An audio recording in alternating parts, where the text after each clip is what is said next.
Well, Doug, you were just talking about power outages, and that's one of the things that's an issue here as well, at least locally, and I'll explain why.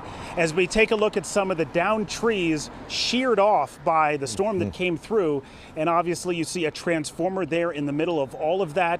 Trees came down on top of that, ripped the lines right out of the house, the apartment building here on Douglas Avenue here in North Providence. So obviously there's no power here.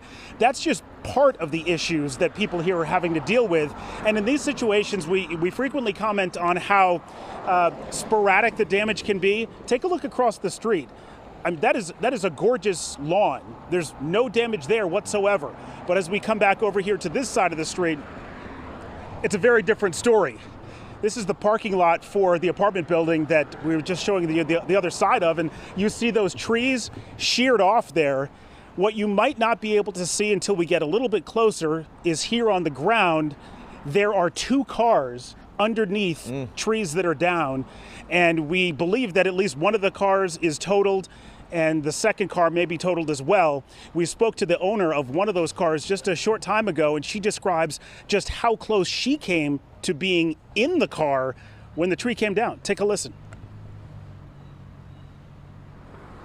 I was right at my door, and I watched the whole thing happen. Yeah. Can you give me a sort of play-by-play of what you saw? It was very windy, so it was like a hurricane type of wind, and the trees were swaying back and forth, and I just waited a second before I came outside because I only had my umbrella, and then bam, they fell down. I'm like, guess I'm not going to work today. She came so close, but thankfully she's okay. No injuries here, either her or the other tenants, they're all okay. We spoke to the landlord when we got on scene as well, and she said there are a number of properties where there's damage. The lines are pulled out from the building, the power's out, there's property damage, but at this point we're not aware of any injuries to any of the tenants. And this is just one of the scenes we're seeing here in North Providence. As I mentioned, this is Douglas Avenue, and you take a look at the ground here, you see leaves and branches, a lot of debris, and that's the case up and down this stretch of the street.